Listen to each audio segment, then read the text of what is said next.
Bon, on s'est tapé des Isekai Masterclass précédemment. Il est temps de baisser un peu le niveau, non? Effectivement, je place The Eminence in Shadow en dessous de Konosuba et Mushoku Tensei. Si ce n'est pas le cas pour vous, c'est que vous ne les avez pas vus. Et je vais vous l'expliquer dans ce nouveau Krisekai sur The Eminence in Shadow.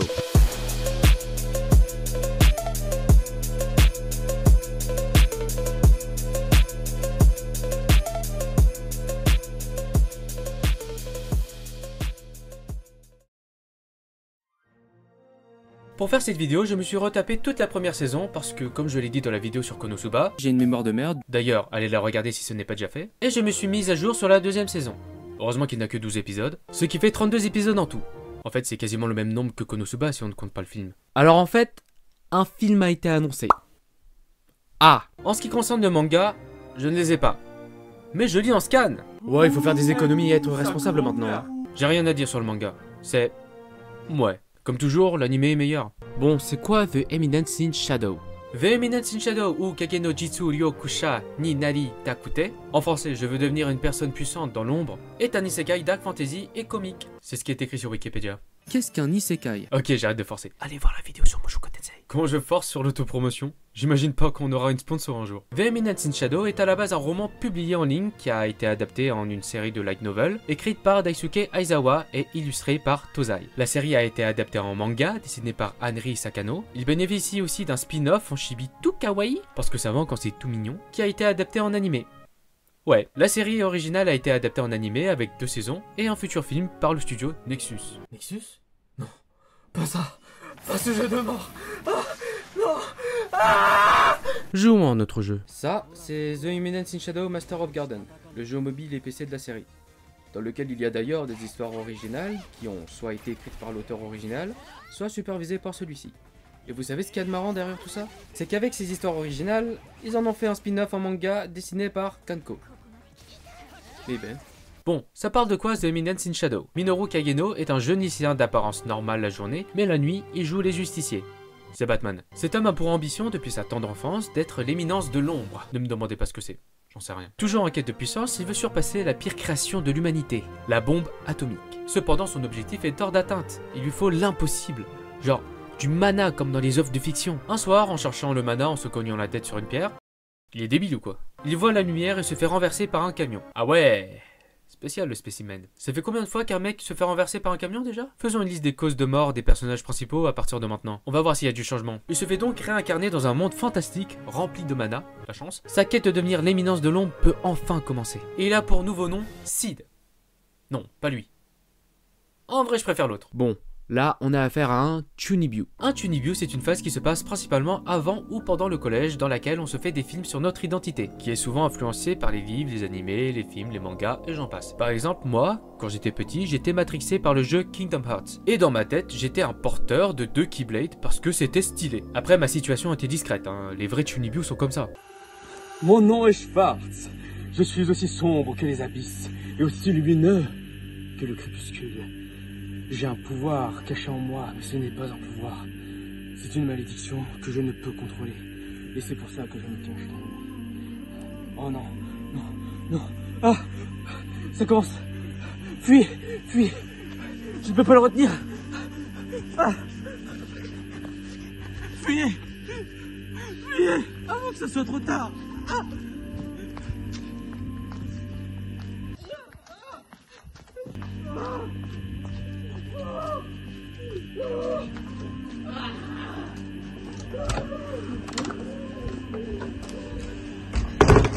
Désolé, mais les gens qui ont une PP Shadow sur les réseaux, je vous vois comme ça. Du coup, pourquoi je considère The Eminence in Shadow comme un bon animé et pas un très bon comme Konosuba et Mushoku Tensei? C'est simple comme bonjour, c'est l'animation la grosse différence. Je ne dis pas qu'il a une animation de merde, ne me faites pas dire ce que j'ai pas dit, c'est juste que l'animation est ok. Déjà, graphiquement, c'est basique, rien d'exceptionnel. Ce côté lisse qui est bien, mais sans plus. Les personnages bougent souvent, ça c'est très bien, comparé à d'autres, on a juste des plans où c'est la caméra qui bouge et pas les personnages. La 3D n'est pas si moche que ça.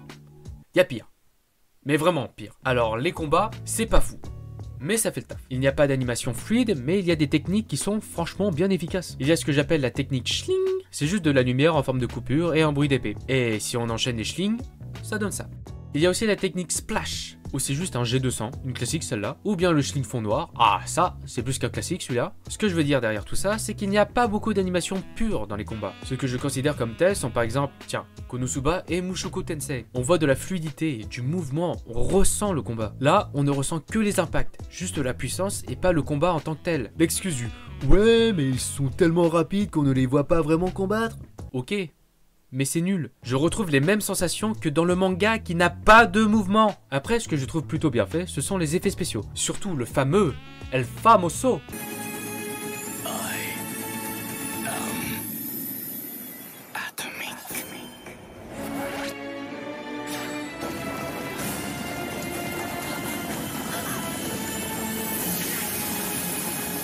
Ouais, je peux mieux faire. I am Atomic.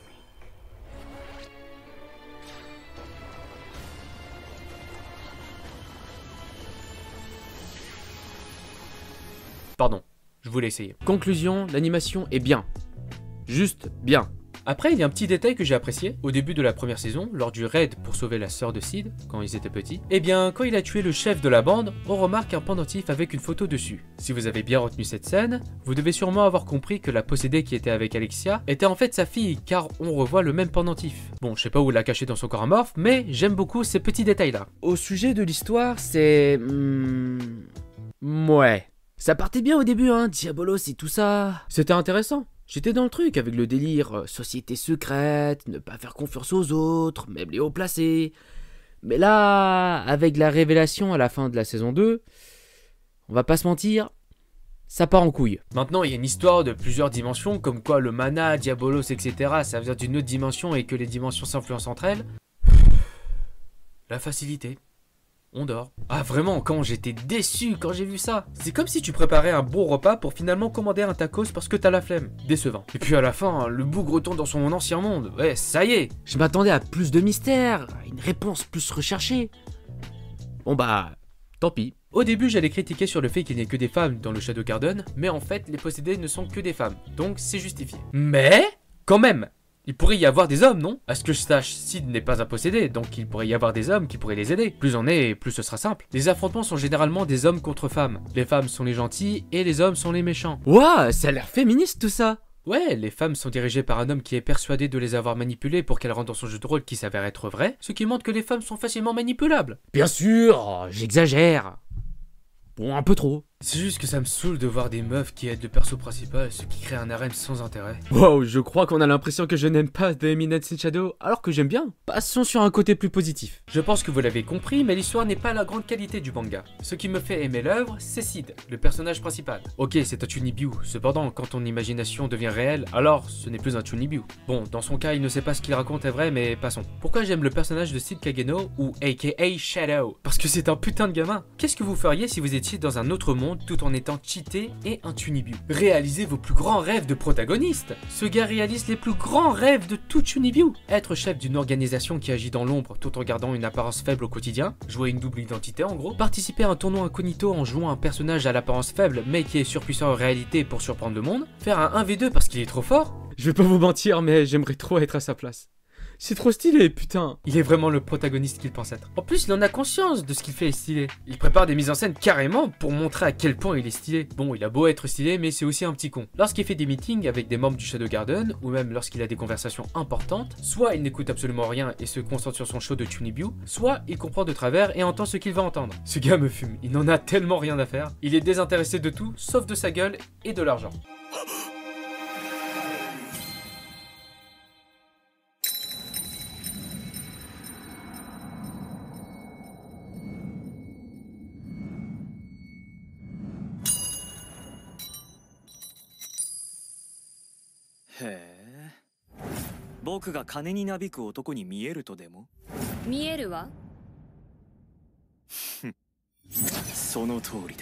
Quand je dis qu'il est désintéressé de tout, il est vraiment désintéressé de tout. Le mec est entouré de femmes qui flirtent avec lui, et le gars s'en bat royalement les couilles. Même en étant en mode personnage secondaire, il s'en fout.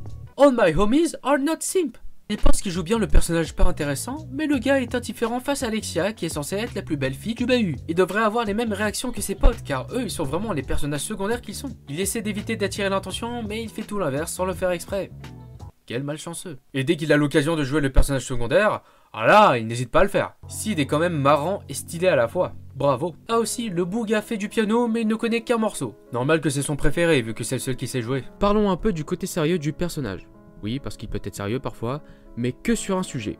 Et je vous laisse deviner lequel. J'aimerais vous parler de 2 extraits qui m'ont intéressé.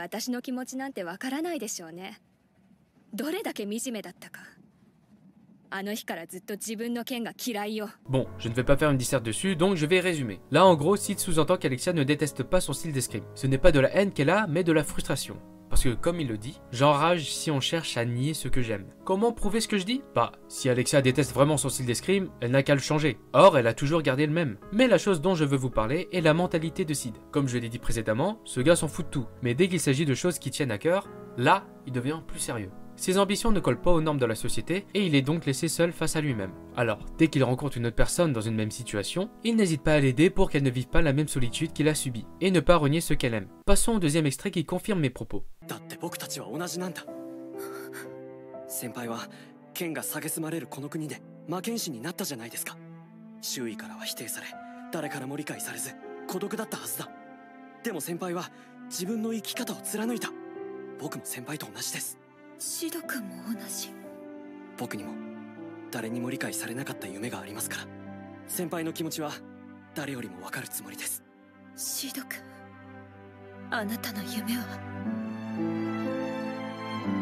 Bon, je ne vais pas mettre tout l'extrait non plus parce que c'est long, donc résumons la situation. Rose Oriana, princesse du royaume d'Oriana, a fait une tentative d'assassinat sur son fiancé. Lors de sa fuite, elle retrouve Sid et lui fait ses adieux en étant la moins claire possible sur ses motivations et sur ce qu'il s'est passé. Comme je l'ai dit avant, Sid entend ce qu'il veut entendre et pense que Rose veut devenir un tyran. Il en a de l'imagination. Alors dès qu'il a appris qu'elle allait épouser le fiancé qu'elle a essayé de tuer, il ne comprend pas et part la retrouver pour la remettre sur le droit chemin de la tyrannie. Ne faites pas comme lui.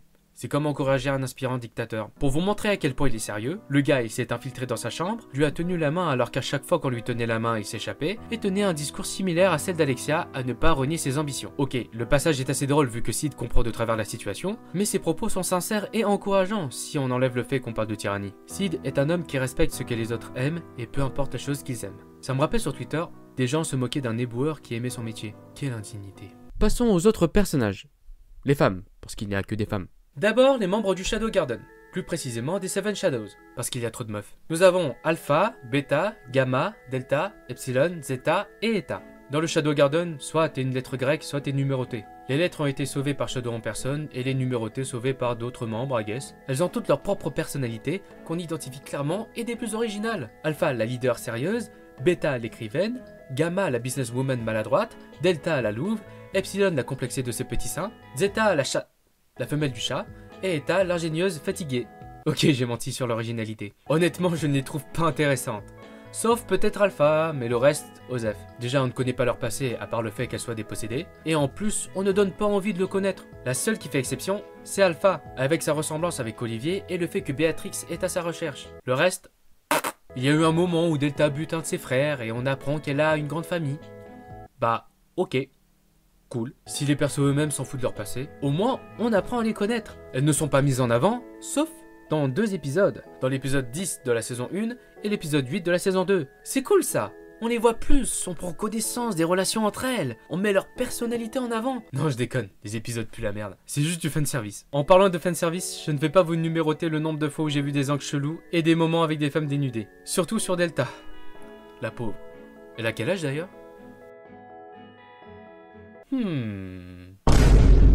Par contre, les autres femmes en dehors du Shadow Garden, enfin, mis à part une, sont plus intéressantes à suivre, surtout leur évolution. D'abord, Alexia Midgar, seconde princesse de Midgar. Hautaine, une gamine pourri gâtée qui utilise les autres, détestable vraiment. Elle a un complexe d'infériorité par rapport à sa grande sœur. Iris qui excelle à l'escrime contrairement à elle. Au début, elle avait un air de personnage principal, une personne importante, belle, qui traîne avec le personnage principal, mais après son enlèvement, elle a réalisé qu'elle n'était qu'un personnage secondaire, une spectatrice des événements ne pouvant rien faire à cela. En gros, elle s'est pris une grosse claque de la réalité. Frustrée par ça, elle a pour ambition de ne plus être ignorante et ne plus devenir spectatrice, mais actrice. Voilà une bonne mentalité de la part d'Alexia. Au lieu de subir et ne rien faire, elle agit et se remet en question. Elle ne se compare plus à sa sœur et assume son style d'escrime. Elle fonce de moins en moins à la tête baissée et change peu à peu son comportement avec les autres. Et elle fait tout ça avec sérieux. Ce n'est pas qu'un simple caprice de gamin ce qu'elle fait. Elle fait des efforts. Il faut prendre exemple sur elle. Il faut aller de l'avant. Contrairement au cas d'Iris qui n'a que de la haine, ne se remettant pas en question. Pour le cas de Rose, c'est assez différent, parce qu'elle devient un personnage principal. C'est une femme naïve qui a une vision de la justice très héroïque et elle est gentille. Lorsqu'elle découvre que son père se fait manipuler,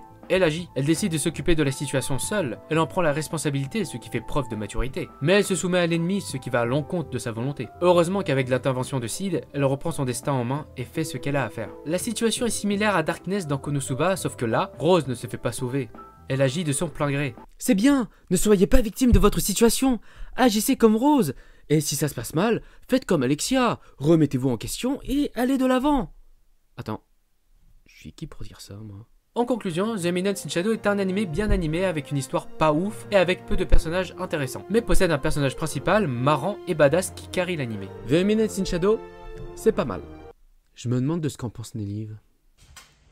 The Eminence, c'est bien. Merci d'avoir regardé cette vidéo jusqu'au bout pour ceux qui l'ont fait, parce que waouh, j'en avais des choses à dire sur cet animé. Dites en commentaire de ce que vous en pensez de The Eminence in Shadow, si vous êtes d'accord avec moi ou non. Like, abonnement, bon, vous connaissez le truc. Et je vous dis à la prochaine pour un nouveau Krisakai. C'était Macrage, ciao.